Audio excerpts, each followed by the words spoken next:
Get it for less at the DIY Home Center outlet. Get top quality real wood cabinets the same or less than the big box stores are selling the cheap stuff. And that's not all. Drywall screws big box stores are $6.47 a pound. At DIY, only $4.99. Plus, DIY has the largest selection of mobile home parts and accessories anywhere. From carpet to doors, get the DIY supplies you need for less. The DIY Home Center outlet. We are your building material closeout store. 2191 Northwest 10th Street, just 2 miles east of I-75.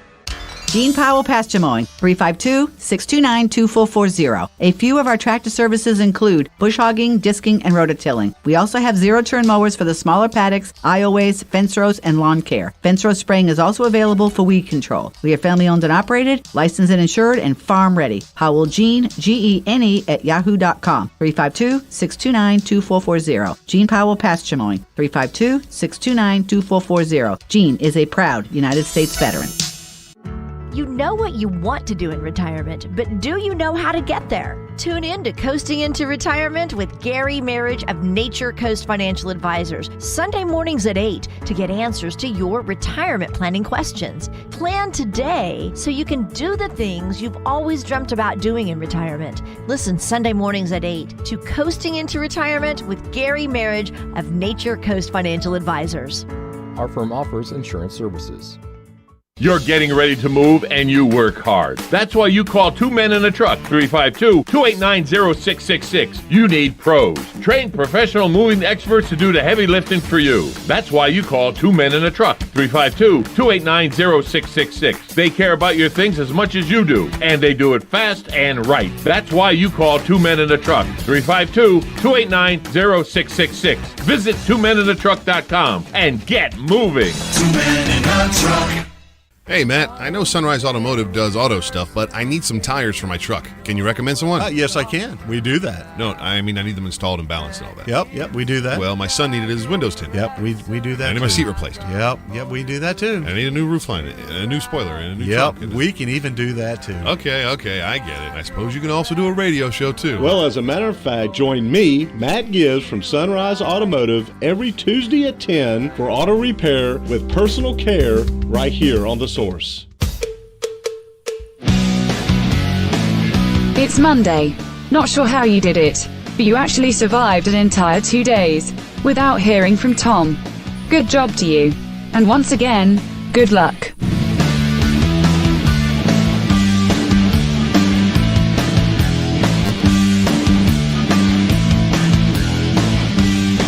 Welcome back to Ocala Talk Monday. Life South joins us as he does every day. Brought to you by the good folks at Penn Flooring, Palm Garden Health and Rehabilitation Center, and Just Ship Galen. Jamboree was last Thursday and Friday, the high school football jamboree. And you know, no matter what your feelings are on COVID or anything, I was just glad that football was back in a timely manner with people in the stands, and it just seemed like normalcy has returned. Is that a bad thing? No, not at all, especially for our kids. You know, and that's who's been most impacted by that is arguably our elderly, obviously, and then our kids. I think there's no doubt that the impact of COVID on our children will shape them for the rest of their life. Certainly, that's what they have. That's what they have to deal with. In the kickoff For us, right? It's the equivalent, and this sounds crazy, but it's the equivalent of the nuclear bomb threat, right? When we were children of the 80s, it was, nuclear bombs going to come and destroy us all. What are we tucking covering for? For these kids, it's COVID's going to kill us all. What's the use of a mask? And that coming from a high school, you know, the nuclear Holocaust and all was front and center in the 80s. And my high school yearbook, the year I was on the yearbook staff, we put an atomic explosion on the front cover of the yearbook. It got all kind of controversy. We made national news and everything because we put an atomic bomb on the front of our atomic explosion on the front of our yearbook. But it was talked about every day. Every day. Right? And I didn't grow up in the Cuban Missile Crisis. I can't imagine what it was in the 60s during that whole thing. But it was every day. Every day. And then we got Ronald Reagan, and it was no longer that big a deal. It was no longer an issue. Nobody talks about it anymore. No, because they were afraid that he would not push the button. He would just annihilate you before you could push the button. That's right. Reagan was a person that, unlike what, bin Laden wrote about our president now. How insulting. Before we get to football, that was played on the national news just today.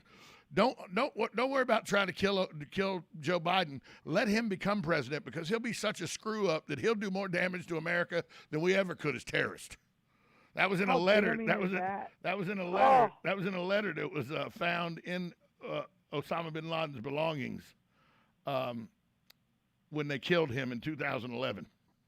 Because they thought 2012. They thought he would be in 2016. He'd be the guy after Obama. Sure. So unbelievable, isn't it?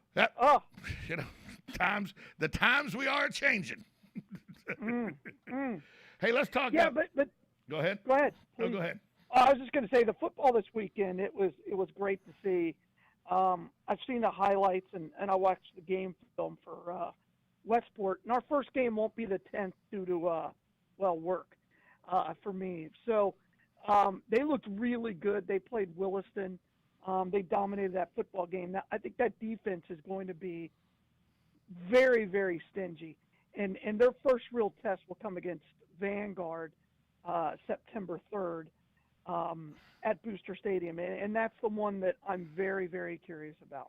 Vanguard played a very, very stout opponent for their jamboree as they played Lake City Columbia, came over to Booster to play in the jamboree. I mean, you want to see where you're at first thing in the season.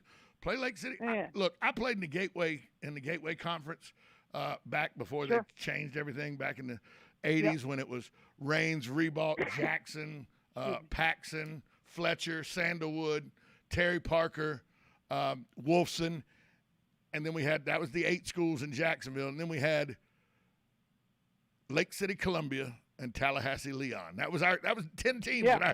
That was our 10 teams, and you knew you were in for a football game if you had to play any of those. Because back then, when I played high school football in the early 80s, Jacksonville, you had to go through the Gateway Conference, through William M. Raines, Jackson, those schools, Lake City, Columbia, Tallahassee Line. That's where the state championship went through. There wasn't, everybody thought about Southwest Miami and everything. In the late 70s and early 80s, in 6A, 5A, and 6A football, Jacksonville was where it went through. And Lake City and Tallahassee, because Tallahassee, Leon, and Lake City, Columbia. And you played big boy football there. That was big boy football.